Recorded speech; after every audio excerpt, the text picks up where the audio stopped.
night, and we decided to. Forgot it's Friday. It's Friday night. This is how real grown-ups spend their time.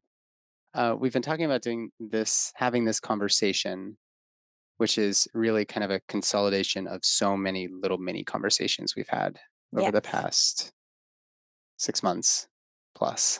Mhm, We're going to talk about my vasectomy mhm. without going into like too much of the medical, because there's really not a lot of medical. I think the hardest part of this conversation for both of us was the communication, the ongoing communication, some mind changing on my part, some flip flopping on my part, and some really really hard fallback from that or fallout from that, and ultimately us feeling good in the decision. But um, I think it would be really really helpful for people to hear about about some of the challenges that came up when we were going through the process. So where do you think we should start? I think we should start after having Evie, well, during the pregnancy of Evie, and kind of being on the same page of being like, "I think 2's good. I think we're good. I think we made it." Kind of venturing into the chapter of, "We're not gonna have any more kids, and, like, this is our last pregnancy, and this is what it's gonna feel like, and so enjoy it, but also experience it, and remember." And Evie's my pregnancy with Evie was not as, like, goddess-like, I guess, as the first one with Penny, because you're running after a toddler and you're more tired and you're waking up early and getting less sleep and not able to do the things that you wanna do for yourself, and so, Mm, um, it was harder. So that was also important to, like, take those moments of, "Oh, man, I'm glad this is the last time," mm, and being okay with, reveling in that. yeah, Um and making a choice for our family moving forward together, which felt like very little action, where everything else feels like a lot of action, either having to take the pill or, go to doctor's appointments or worry about your cycle yeah, or deciding to start a family or with, fertility, conversations and um, timing and windows and, maintaining a relationship while you're trying to also like get to a goal. This felt like something that we kinda high-fived each other and we're like, "All right, we got it. we're making a very simple, easy choice without any conversation." I mean, we had conversations about it, but with very little resistance, and that was kind of one of the few times in life that we got to, like, be very much partners. Yeah, And I don't that seems kind of ridiculous because 'cause we're partners in everything, but there's often a power imbalance with things. yeah, So that felt really nice just to be like, "Hey, we know what we're doing moving forward." Does that feel fair? yeah, yeah, and also to for those who don't know, we met when we were teenagers, and um, we were together for almost the entire time since then, and now we're in our late 30s, and you've been sort of following me because of my next level of training or education or whatever else, and you've always kind of just gladly and Yeah. very very graciously have just kind of come along and kind of doing the things that were required for us as a couple to be the couple that we thought we wanted to be, you know? Yeah. I And enjoy that type of relationship with you where you are such a visionary in so many things and a go-getter in a lot of things, and if it were up to me, I would just say, "Let's stay in." But and you get us out and going and doing a lot of things, which I'm so grateful for, and I do like being your hype man, where you don't often like to see the obstacles, and I like to point them out but still at the same time be like, "Go for it. Let me know how it's on the other side. And then build me a bridge and I'll come join you." This kind of felt like "Hey, we're doing this and I don't have to do anything. You yeah, can just be my hype man this yeah, time." yeah, yeah. Right. It seemed so easy at one point to just, as I say, join the Clippers. Right. And when I was in residency, there wasn't a lot of conversation around vasectomies. When a guy got it, it was like, oh, he got a vasectomy. But normally it was lengthy conversations with women who were like, "This is my fifth pregnancy. Like, I don't want to have more." And perhaps her husband or her partner is sort of like, "Well, let's just have one more. Maybe we want that boy or whatever else." So there was always this lengthy conversation around the risks of sterilization procedures, as they call it, where Mhm. the tubes are removed or clipped or tied or whatever. And it always seemed sort of like an afterthought to talk about vasectomy. So I didn't really have a ton of exposure with it, but when Evie was growing inside of you, it seemed to me like a slam dunk decision. This is no problem at all. Yeah. I think we both were also, being new parents, you realize how tired you are and you're like, I can do this again, but it's a lot. It's a lot, yeah. Well, I don't remember what point it was in Evie's pregnancy that we had kind of like, it's a done deal. It's probably maybe halfway through or something. We had, like it was really kind of clear. Like we want to initially, I think we were thinking maybe we'll have four, That was when we were 5. Yeah. Yeah. And after younger. after Penny, yeah, younger, honey, we're still very young. Look at us hanging out on a Friday and going crazy. Um, so it was probably a pretty big shock to you when I dug my heels in. Can you maybe share what you were feeling initially whenever I started having hesitations? Yeah. Um, I think we had said after the second pregnancy, we'll have this procedure, but we didn't expect to have the second pregnancy so quickly. Mm, mhm. And so that was a delight and awesome. And I totally know that feeling of, well, I didn't know it was around the corner. I didn't know it was, this year that now we have to make that choice. I totally get that. But having had my body go through two pregnancies and birth, and in between, not necessarily the loss, but the change in identity and like the ebbs and flows of hormones and uh, relation to self. And you're out here failing miserably in all of the best ways because it allowed you to grow and like revamp and change and like center yourself and ground yourself and flourish and in ways that are so possible for you and I know are so possible for you. And that takes a lot of self-healing and concentration on grounding yourself and doing things for yourself, and I felt like I was getting none of that for myself. And you were trying to provide that so much in all these different facets in our life, but like sometimes it doesn't feel like there's a solution. It just is. And so I was in that is for a long time. And the simplicity of you being able to make a choice for yourself, even if it was, I'm going to make a choice for myself to not do this, was like, oh my God, I don't even get to make a choice to like eat until dinner that I cooked for everybody. And then I get Yeah. to have like 30 seconds to scarf it down, um, was hard because also I've always been the metaphysical person in our relationship. I feel like I've been the person who kind of like speaks in a little bit more flowery tone and thinks about the different dynamics and fluidity of how we show up in the world. And you started taking on a lot of that over the years, Mm, and it kind of has mhm. come to a beautiful head here with where you're at now. And I feel like a total jerk thinking of you coming to me and being like, I don't want to mess up my chi. Like, think about my chi. And I was like, I should be saying that.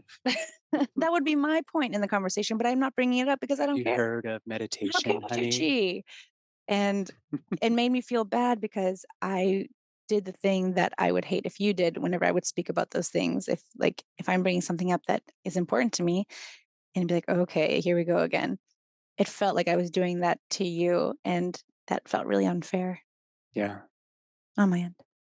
Well, we'll get into the sort of crannies, if that's the word, as to how we finally made the decision, and maybe even we can talk about what the procedure was like. But from that point that you're describing until we actually decided it, something really, really hard happened. Mhm. Let's talk about Go ahead. it. Well, I was going on a trip so Evie was born November 6th, 2021. We're having a glass of wine because this conversation is quite hard. Well, and in honor of your old podcast. And I used to have that old podcast. Here, let's see if we can make it the sound. Better. Pretty good. Nice. Nice. So Evie was born in about a year ago, and we're recording this now in October 2022, 11/6/2021. Everly Rosa, our second baby, was born. And of course, after that pregnancy, the plan was, as you said, to get the vasectomy. Well, a couple months after that, in April, I had gone on a trip. You went to Pittsburgh. I was going to fly to New York for a training. And as soon as I landed in New York, there were a couple missed calls from you. So I'm on the tarmac and I'm like, oh my gosh, she doesn't usually call like in sequence like that. So I called you back and you told me we were pregnant. Yeah. After we had decided to get a vasectomy, we were waiting for that initial consultation, which by the way, you make the consultation, they're like, oh, we've got a spot in 4 months from now. Mhm. And then you have to wait after that a few months to Mhm. actually get the procedure. So there's this big gap. And we had started back to having sex after, you had recovered postpartum. And we hadn't had sex that many times because you've got a toddler. We're always really tired. But lo and behold, here we are. Yeah, I remember the December, January time when get a you were supposed to have an appointment and you're like, "No, I just need some more time to think about it." It's like, "Yeah, think about it." Like after I got over my initial jerky move in my mind of being annoyed with you, I was like, "You should be able to take the time you need to think about Yeah. it." Like, absolutely. And I'm kind of annoyed and we're not going to be able to connect in the way we want to, but uh because now I have to protect myself. And it felt like that was such an unfair conversation. Like, if you're not going to protect me, then I have to protect Right. myself from you, Right. which is not a lovely place to be with your partner. And that was coming out of spite and frustration. Right. And so you kept moving it back. Oh, And there was one more other piece to that though, which is that I had left I got fired at my job Mhm, and I was trying to find a way to get health insurance through a part-time job. that's right. So that did actually push us to the first of the year. Hmm. That's still not an excuse, but That is true.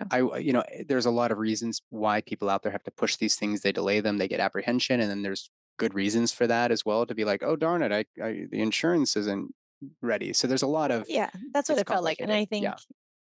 that was a layer of it, Yeah. but it was a nice escape because you did one more time. I did one more time. Yeah. Yeah. So, anyways.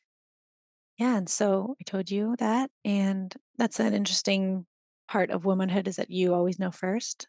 You know what I Mm, mean? Someone might be like, say, I know you're pregnant, but you're not peeing on the stick and like in that bathroom by yourself, getting the results first, and then having to temper your experience to deliver to somebody else yeah. to receive their experience, good or bad. And so I was just fire and fury, like, God, why? Like I was, You can curse on this show if you want to actually say what you were thinking. I will eventually. Mhm. Um, well, I don't want to use language like that because that's such an impulsive thing, and there's more revolving around that experience than just me. Yeah. And so I don't want to like curse that whatever was happening inside to that it just doesn't need to it's not that their fault, you know? Right. And it's not your fault, not my fault, but that was such a hard space because you were gone. And I feel like a lot of times in our things that we do in our life, it is very lonely. Sometimes we've had a lot of lonely moments in our relationship because you're always busy. You love being busy. And it was just like another thing where it felt like, okay, I have to be with my own feelings here. And that was hard because hormonally you're going through a whirlwind of stuff. And then also just mentally trying to wrap your mind around it. And anger is such an easy reaction and response, and it's a lazy response. And I know that. So the minute I get angry, I know that there's more work to be done, which is already exhausting. Just the thought of letting myself be angry. Yeah. Well, I know that it got really, really deep and dark, and we weren't together, and I was in a I don't wanna use the word shock, but I was in a state of disbelief, I suppose. I don't know. I don't have the other any other language, but that was the only thing on my mind, after we got off the phone, and I was supposed to go to this really, really hard training for a week, and, And it was supposed to be super enjoyable too. yeah, I was like, "You know, babe, just go and take like have fun. It's gonna be it was my first training week in anthroposophic medicine, so I was super stoked, and this was in April of 2021. So I got there and I didn't really we weren't really talking much because also you're super occupied with Penny and you were with your family, but I think there was a lot going on for you where you probably didn't really want to talk to me because there was probably some level of resentment. Like you push this and now we're stuck in this fucking hole. And you now, Stephanie, have to be in this hole by yourself. I can't even be there to comfort you. Not even that you wanted me there to comfort you. Did you feel I don't know if resentment is strong enough of a word, but what were you feeling about me then? I guess, yeah, resentful. Um, it was, I think I had already planned to go to my family's house, so I was going to be with my family. So it was kind of like an added on thing where I felt like I was going through this thing and I didn't want to, not that I didn't want to tell anybody about it, but like I didn't have the emotional bandwidth to um, stand behind whatever my reaction was. So I was happy to be with my family, but I was feeling that like anxiety pool of feeling like I'm not telling them something that's really important. And I Yeah. know that they would support me and I know it would be great and fine, but I just didn't want that look of like, Mhm. and I just didn't want to carry that just yet. So I was frustrated that it felt even more lonely with that. But then I did end up telling my family. And I did feel resentment. I mean, that's what I'm saying. All those feelings are the easiest feelings. So I kind of let them out because you have to acknowledge them to be able to set them free so you can get behind the curtain of that and move forward. Um, so yeah, I was just, I felt like an example, like a naked example in front of you and being like, okay, now what? What about my chi? Mm. And I was mad because I had told you no matter what decision we make, I'm going to have this experience around this. I'm gonna have these feelings swirling around this experience. Whatever decision we make, Yeah. I'm gonna have started or ended or gone through all of this with like so much upset. And I was really annoyed also because I had such a great birth with Evie, and I was annoyed that this was going to be my last experience. But that was going to be the bookend, Yeah. and I'm mad about that. Because Evie's birth was so healing for me, Yeah. and I was mad that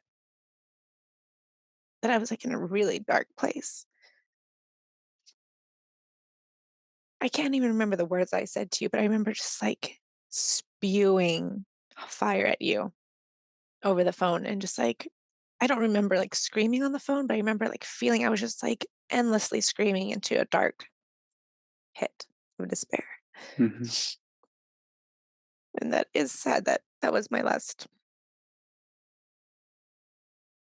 experience with my body being able to do such an amazing thing. Yeah.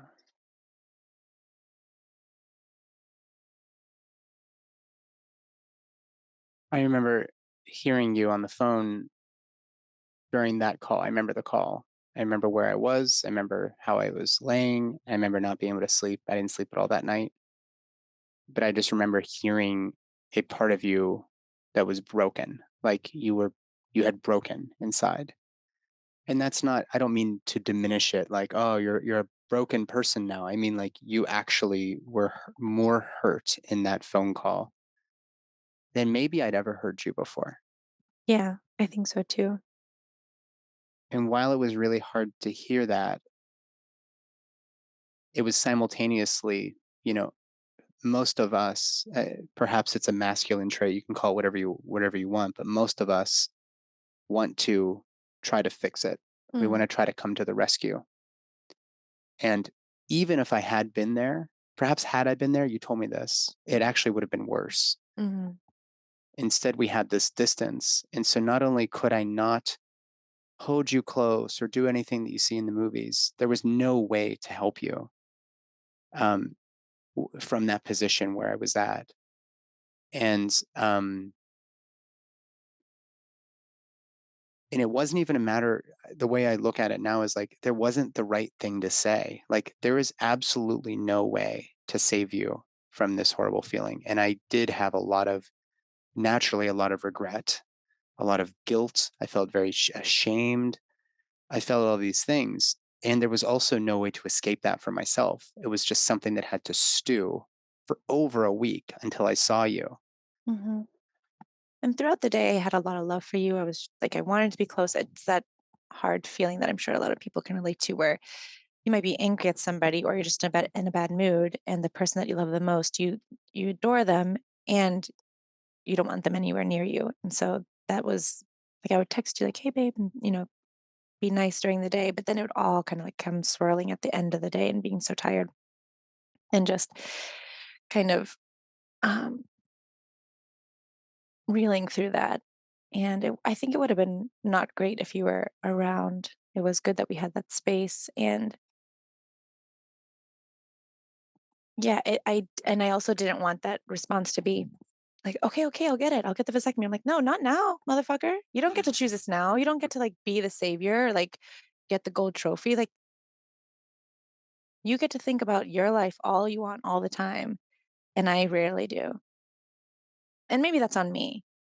And it was those conversations of sacrifice are always kind of hard, because it's not a tallying system. It's not like, hey, I did this, so you have to do this. But Yeah. I think when we look at the big picture, we do, I think, agree that we live a life together very differently You've made a lot more sacrifices for me than I've made for you. and happily. Yeah. Mm. Well, the next day after that conversation, I was on the phone all day long trying to get through the schedulers to try to nail down a consultation because I had to go and it's a two-step process. You have to get the consultation and then you get the procedure several weeks or months after. And so I had been trying to connect with the person who schedules the consultation for a few weeks at that point. Hang on, you've got some Charlie hair here. Wonder if is Charlie here? No, where'd she go? Charlie, she is. There you are. We're gonna bring Charlie in the camera. Come on, Charlie girl. She's our emotional support animal. I think we're her emotional support people. We might be. There she is.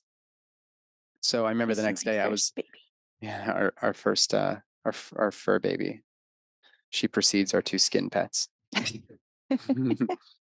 um the next day I finally got a hold of this person who was supposed to collect some sort of payment that was like it was sort of like I think collateral kind of because they have to run it by insurance and there's always some sort of co-payment that they can't and then the insurance company tries to collect it from them if it's not paid or something. I don't know. I've never heard of this before, but I had to pay like $700 cash before they would schedule the surgery.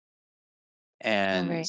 and so I was like, I had my credit card in my breast pocket and I was on the phone with them. Like they called me and I missed it because I was in the class. I'd get out and call them and call them and call them. And um, so exactly what you said is what happened. The next day, I was like, I am scheduling this fucking vasectomy. We're getting this done. I'm And I'm not looking putting her at your through this. tree. Go on. Yeah. Sorry. No, it's okay. We'll get into that. We'll get into the actual decision. That deserved a glare, I think. What about my chi? And that is a valid concern and conversation to have. Yeah, It it was is. it was my pushback with everything, where it's like, okay, now, Yeah, great. Why is it so easy now? Why is it so easy now? Why is it so easy now? right. Well, interestingly, despite how hard that was for you and how hard it was for me too, to not be able to support you in some way and everything else, I still ended up waffling in the end. And we'll Yeah. we'll get to that. But fortunately or unfortunately, or however you want to spin it, we did have a miscarriage. And so, you know, the common theme with miscarriages is people will say, "Oh, I'm so sorry." And somewhere deep inside of me, I was actually very grateful. Mhm. And I wonder, would you say that as well? I mean, it was a sigh of relief because either way, so I was mostly reeling of having to make a decision of whatever choice I was gonna make, and I was like, Have a baby, have an abortion, "Right." whatever. Yeah. I was like, "3 kids, God, like, I mean, people do it and it's not impossible." I was like, "3 under 3, it's gonna be hard." And Yeah. and I and I hated having uh, to verbalize, like, "But I didn't want this," Yeah. but then having to reform it in my mind and say, "You can't think that way now if this is the choice you're gonna be making, so you have to start creating Mm, your memories now." And then I was thinking if I had to have an abortion, then I would be really resentful towards you. In my mind, that was the story. And I've had an abortion before, and I didn't feel that way then because it was a choice that I felt like I was empowered to make. And this one felt like I was kind of cornered. And I created an imagery that was formed in order to hurt you, but I was mm, hurting myself. mhm, So I mhm. don't want to say that and kind of put that in people's heads if that's the choice that they're going to make because that's not true at all. That was a story that I fabricated in order to hurt you, Right. but I was really hurting myself, right? And I was mad about that. And it was the fact that my body had a miscarriage and was able to pass the pregnancy was sad, but also like in the form of like, I don't know, the stories that I held in my own head of like, we're powerful beings. And at the same time, I was so alleviated to not have to make a choice that I didn't have to, that my like I didn't have to physically make a choice, Yeah. and, I was grateful for that, not necessarily the passing of the pregnancy.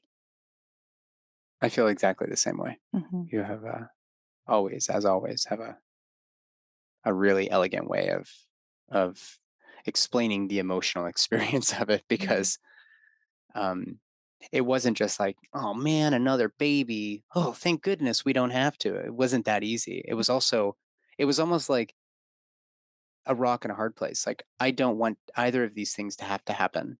I don't want to have another kid. I don't want you to have a miscarriage, and I don't want to have an abortion. Mhm. But one of those three things has to happen. Mhm. So it's a rock and a hard place, and a pit of hypodermic needles. Yeah. So despite how hard all of that was, ultimately I had a vasectomy. That's the moral of the story. But I still continued to waffle.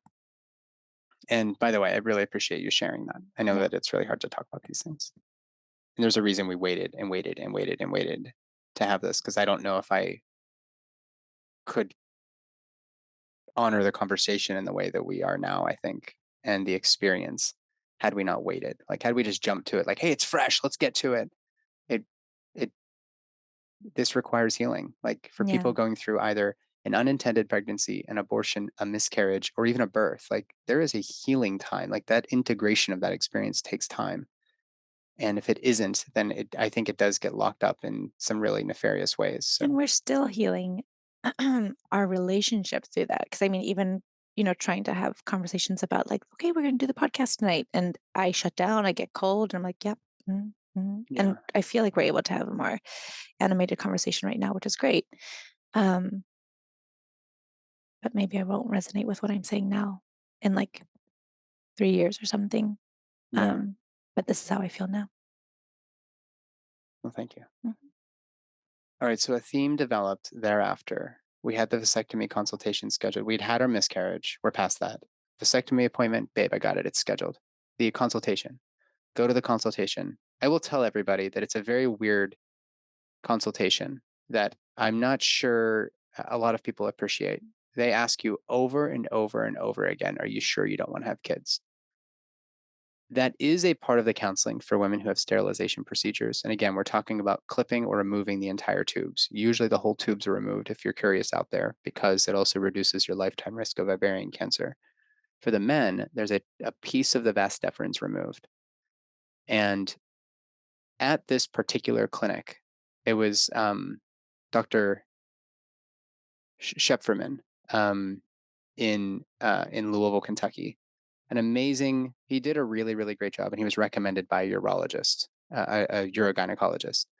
Um, Shefferman is a urologist, and in his clinic, he has all these brochures on the wall that are boasting about his high likelihood, his high success rate with reversing the vasectomies in the Mhm. event that you decide you don't, that you want to have more kids. Maybe you have a new partner or whatever else.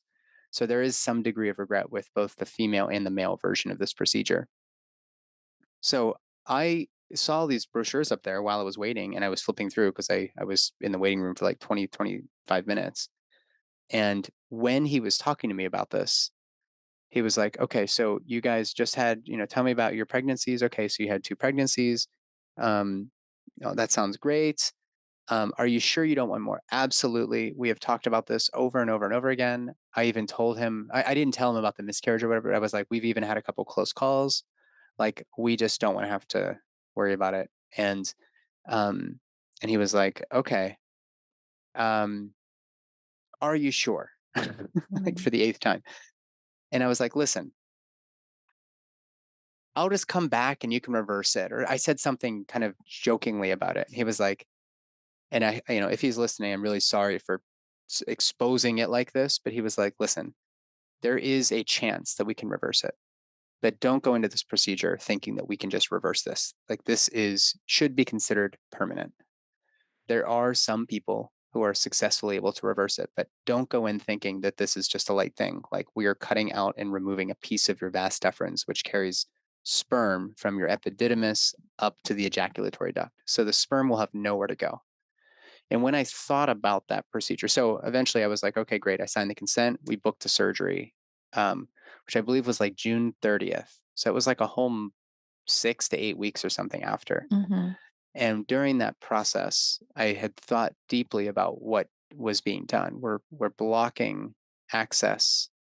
We're blowing up the bridge where the sperm have to travel up to get into the penis and be ejected out with ejaculation. And I thought really, really hard about it. And I waffled back and forth about whether I was okay with this being so permanent.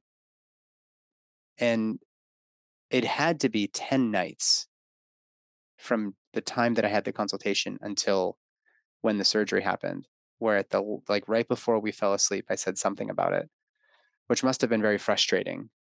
Also, because mostly because it's such a heavy thing, and I'm going to bring it up right before we fall asleep. But that was when my mind, kind of like what you said about the unintended pregnancy that we had, where it was like, I'm fine until the moment we fall asleep, and then it starts racing, Mhm. and I start weighing these things. And you mentioned the chi and whatnot, but one of the things that kept coming up for me was I'm blocking the natural flow of something in, like, a life force in my body. What is Yeah. that going to mean? Um, and I have to say, when I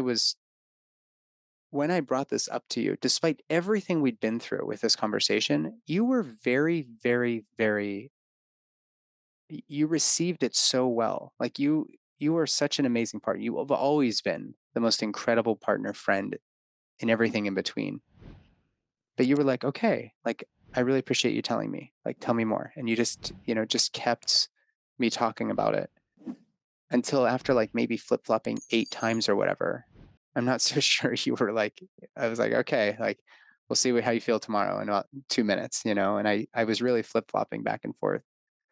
So we had some pretty heated conversations. Um, and we really are between these two places. The one is, um, on the one hand, the argument was, I know my wife is so in touch with her body, energetically, physically, emotionally. She knows when we're going to be able to get pregnant. She knows those things. You kind of have a natural perception around it, which is actually which helped us get pregnant the first time. Why not just lean on that instead of doing irreparable damage to my body? On the other hand, you've carried the burden of contraception for our entire lives since we were 16. Well, I guess we had sex when we were 17 or 18, but you were on birth control then. And there was this, like, I'm going to continue to push the burden onto you. You're going to have to continue to carry that burden because I don't want to do this surgery. Can you maybe, I don't know, what's coming up for you when I give these two kind of sides? Well, your waffling is a natural tendency that you have on everything. And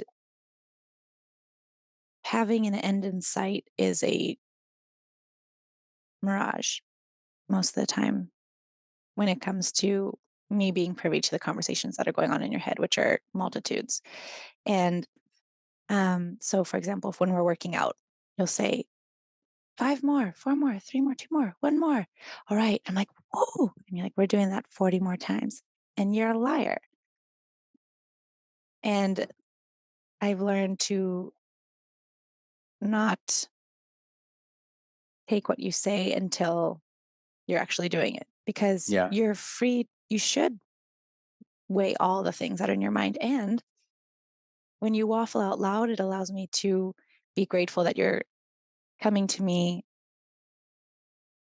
It sounds so silly, but coming to me as a person and like as a partner and telling me how you're feeling inside rather than being, rather than creating a solution for yourself and just letting me in on what we're doing with our life. You know Mm. what I mean? And so that was important. And I appreciated you telling me what was coming up because just like in anything in life, nothing is set in stone. We're allowed to change. So I wanted to give you wiggle room to be able to do that. And in the conversations about contraception and uh, me holding carrying the burden, I remember you had said, "This is not like a tallying system. This is not keeping score. Just because you did that, I have to." And I said, "You're totally right." And we talked about this tonight, where it's not what I chose as a young person might not be what I would choose today. Mm. And I'm not using that against you. I found it to be liberating, and I felt like it was a sexual awakening that I was able to be free and make choices. And my OBGYN was like proud of me for taking matters into my own hands and like taking responsibility for my body. And I loved that. And then, of course, tracking your cycle and being responsible in that way is totally doable and wonderful. And what a great thing to be in touch with your body and being able to do that for yourself and your partner or just life in general. But I remember having said to you, okay, but if there's some type of slip up or there's a mistake or I have the numbers wrong, then it's going to be my fault. And I don't want to feel that way. Mm. You know what I mean? And I want to be able to just have relations with you at spontaneous moments and What not, do you mean by relations? um, like movies. Movies like Yeah. Netflix and Just Netflix. chill? No, no, Oh, no. okay. Maybe I'm missing I the, would have said chill. I said okay, movies. it's euphemistic, I see. Okay. Movies, okay. I'm not so sure if I'm following this, but I think you're talking about sex with me. I don't even know what that is anymore. I'm kidding. So it felt, um, I think I had this idea that I was going to be able to. I was talking to a friend not too long ago. I'm going to side swerve real quick. I was talking to a friend Side swerve. Oh. not long ago that um, I am not the type of person that um, expresses joy freely, and I don't exercise that a lot. It's just not my nature. I kind of just like operate at like annoyed all the time, and and it's good. It's empowering. I'm grounded that way. Um, and it felt like the idea of you having a vasectomy was me being able to like run wild in the field of lilies. Like it just felt like I'm I can just not have to think or worry about that. And like what a liberating feeling to just um, be able to connect in any time in any way, and like it can be fun and not have to be like whenever we were trying to get pregnant the first time. I was like, it's like parking a car, like no, not this time, not this time. Wait, hold on, and it Yeah. just doesn't feel good Yeah. Everybody to is, control things. yeah. And I didn't want to. I the thing that's beautiful about for me, my body, my cycle, understanding my body is that there is ebb and flow, that there are changes, that it's not going to always be exactly on point because, like, we're human. And I didn't want to create a, an experience of myself to be so calculated. Yeah. And I was feeling resentful about having to do that to answer to your choices, to answer to your decisions, to answer to your questions for me. Yeah. It was basically, why don't you get to know your body better? I wasn't gonna be doing it for me, I was gonna be doing it for you, Right. and I never like that, um, like, dichotomy, right word? I don't like that relationship between the 2 of us. Mm, yeah. Right. And I think ultimately that was what, um, Dynamic. there was one thing you had said that in some of these late night, way too late, over involved conversations right before we're falling asleep.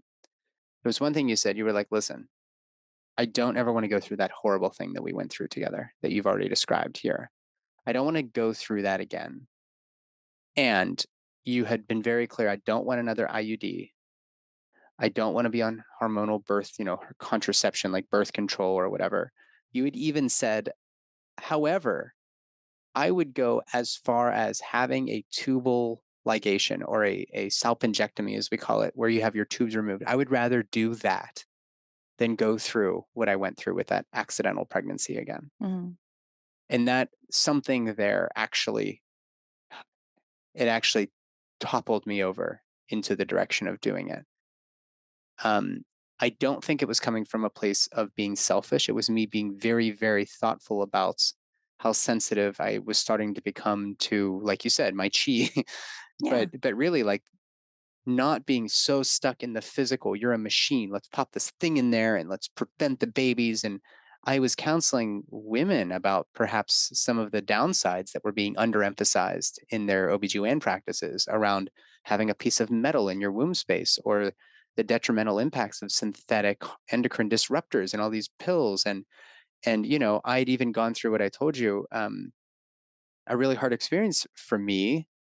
Well, it's not very hard compared to the person who had this done, but I was covering somebody's practice when we lived in San Diego, and I did this surgery on behalf of another doctor who had consented this woman to a tubal sterilization procedure. They're going to remove the tubes. Um, but I don't think she understood what was supposed to happen in the surgery, which is we're going to remove your fallopian tubes. We're not just going to clamp them or fuse them or whatever. The practice now is to remove them. So I did the surgery as I intended.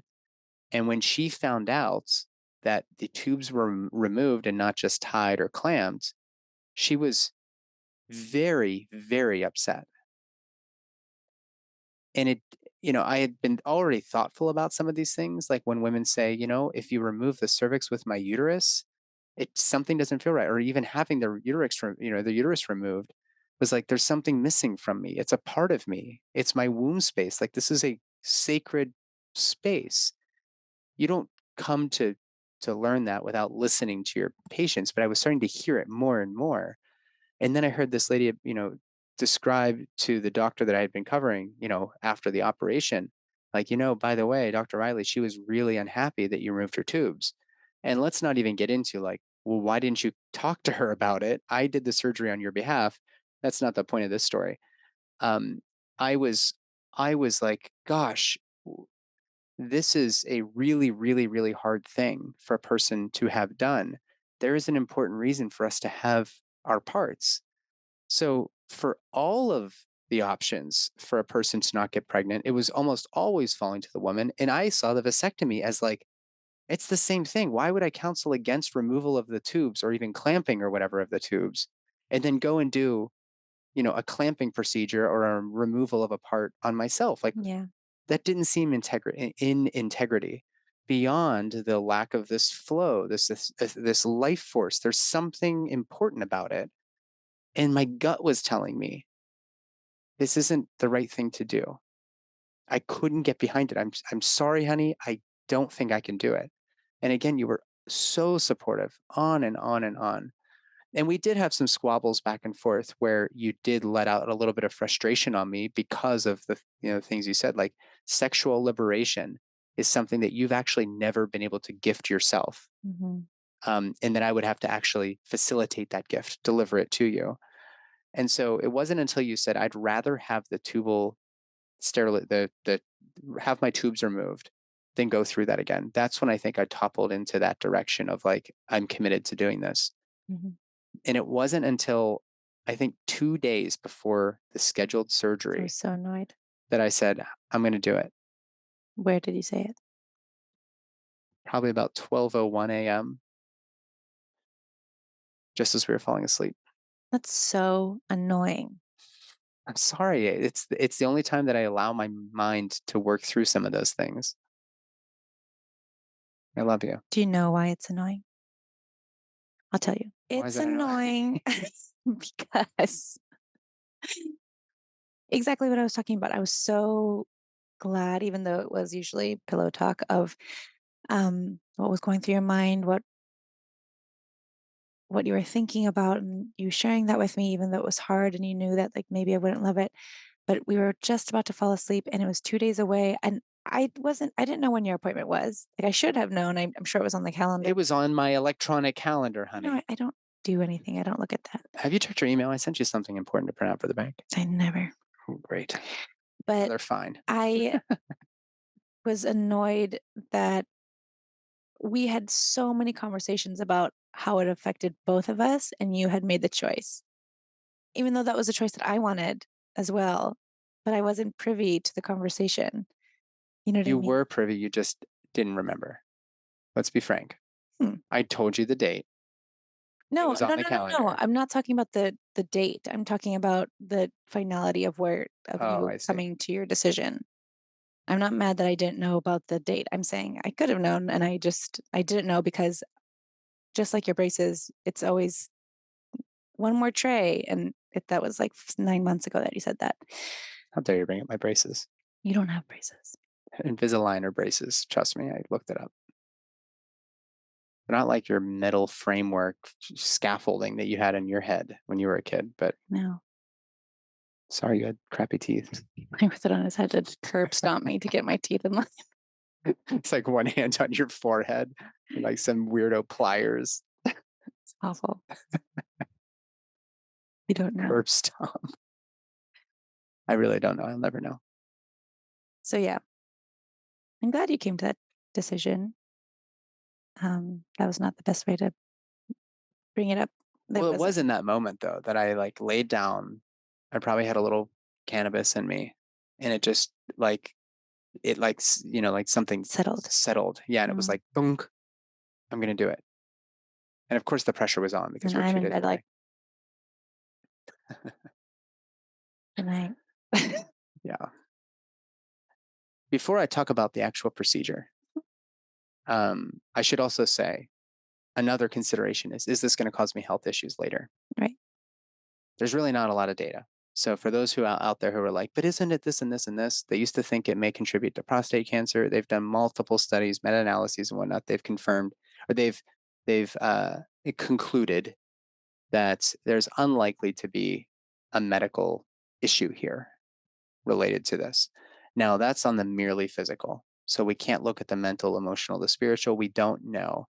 I did reach out to a couple people that are deep into the Kundalini um, and meditative communities. And I even found some like gurus and whatnot that talked about it. And it was like a 50-50. Some were in support, some had said, hey, because it was like a responsible thing to do. Others felt that it could impact your ability to reach these higher levels um, through meditation and through some Kundalini practices. So it was like, well, on one hand, perhaps my Kundalini won't rise in the same way, so to speak.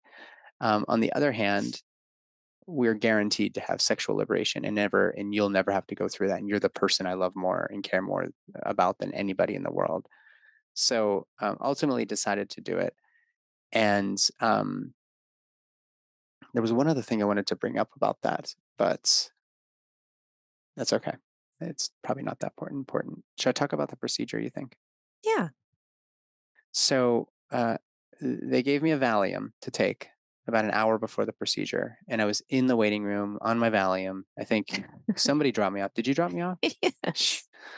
Um, um, could have levitated there for all I know, because Valium is very weird. And got to the waiting room, was probably saying weird, inappropriate things the whole time in the waiting room. I don't even remember. But then I got to the exam room and Dr. Shefferman comes in, an amazing clinic, an amazing doctor. Like I really felt well cared for there. Like if anybody out there is seeking a vasectomy, I think that that team over there did a great job. Um, you're a little high on this drug, and then it was already starting to wear off though, from what I remember, because I had to wait like an extra hour. So I get in there, I take all of my clothes off, and then I'm laying there, and the doctor comes in and says, "Hey, how's it going?" He's talking to you the whole time. He uses like a betadine, which is a cleaning agent, around the base of the penis, and then they're going to go and make incisions on either side of the testicles, right below the base of the penis. So he first numbed up the area. I don't know which nerves because I don't really. That's not my specialty. But he numbed up the area, and then he made a little incision and he like kind of rubbed the skin, like imagine squeezing the skin of your testicles and kind of rubbing it together, and it gets numb within a couple minutes. And he's still talking to me the whole time. He picks up the skin, I suppose, makes an incision, cuts a piece of the tube out, goes to the other side, numbs it up, rubs it together, cuts an incision, cuts a piece of the tube out, maybe puts a little glue or something on it. I don't really know, but he packed a big old thing of gauze onto my genitals. And then he was like, hold this. He helped me pull up my underwear and he was like, okay. And then he told me what I have to do. The ultimate prestidigitation.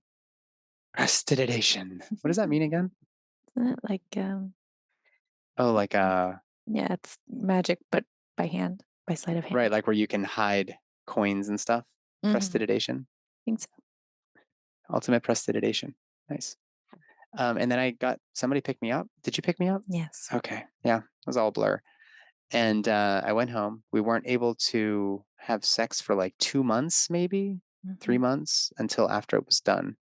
And by the way, since the miscarriage, we hadn't had any sex that whole time, which, so, I mean, also we had a lot of healing to do in our relationship. So it wasn't like we were connecting in a deep enough way, intimate enough way for that to lead to that. But now at this point, we were on track. And right before Burning Man, I think 2 days or so before Burning Man, Yeah. I had to go in and give a semen sample, Oh, yeah. and it was clean.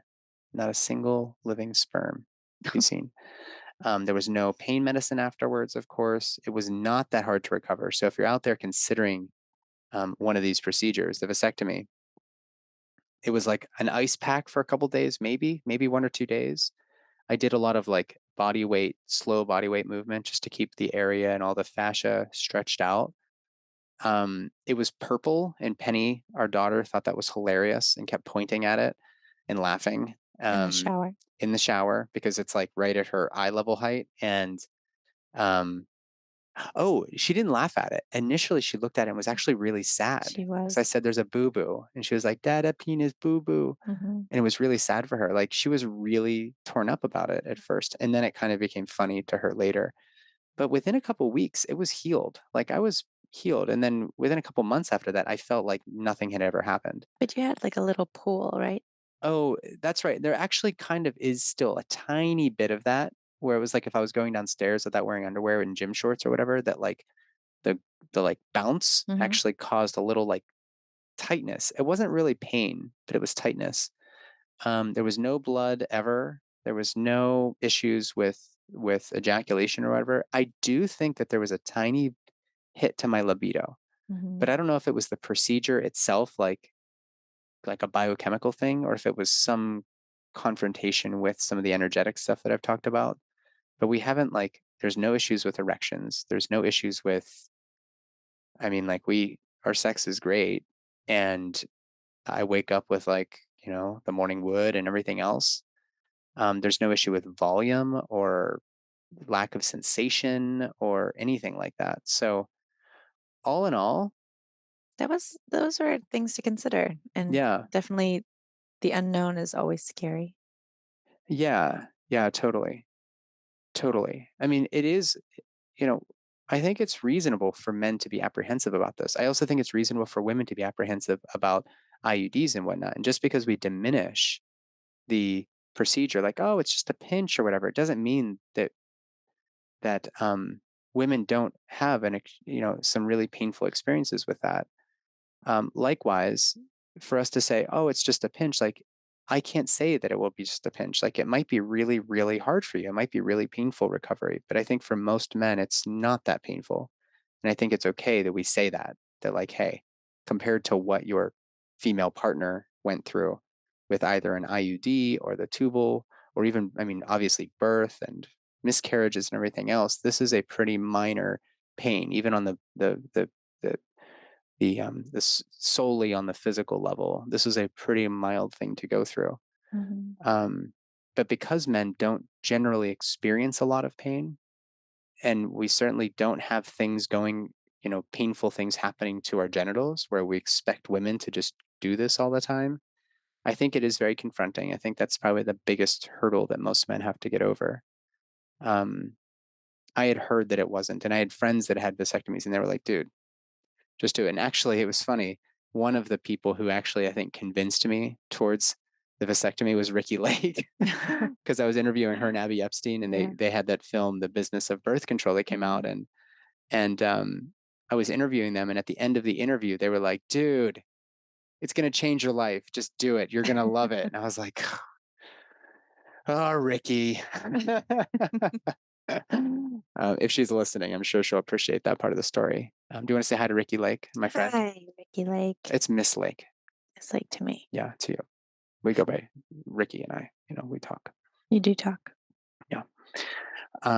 So, anyways, Well, I lots of. appreciate you doing that. I love you. I appreciate the conversations because I think anything is worth diving into and really looking into the dark corners of what things could feel like or what the repercussions can be Yeah. emotionally, physically, like whatever. And I don't think a lot of people take the time to do that because it is scary and it's confronting and it can create conversations that could be uncomfortable. And we're used to uncomfortable conversations. Yeah. Yeah. So I appreciate you letting me know where your mind was at the whole time. And you had asked me before, did you feel resentful towards me? At one point I did, like I said, because those are easy and lazy responses. But did I really and do I now? Absolutely not.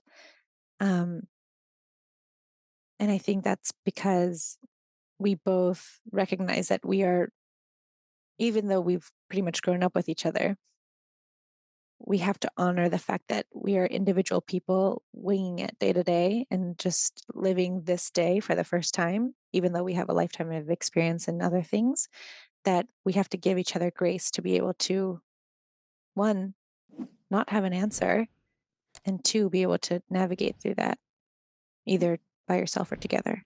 Yeah.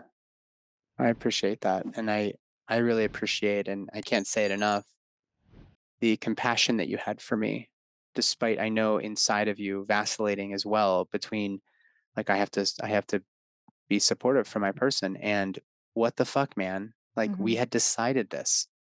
And now you're just like in the blink of an eye going to change your mind on me. Like, I know that didn't feel good to you, and I Mhm. know that it probably took a lot of of your emotional bandwidth, despite having two little girls, to also then allow me to work through my feelings and to really be there. And you always show up in that way. You're always just so present and available when I need to rebound a little bit. And if you hadn't done that, I don't think it would have been, I don't know if I would have done it. Like, I Right. needed you to be there to allow me to vacillate between these two options.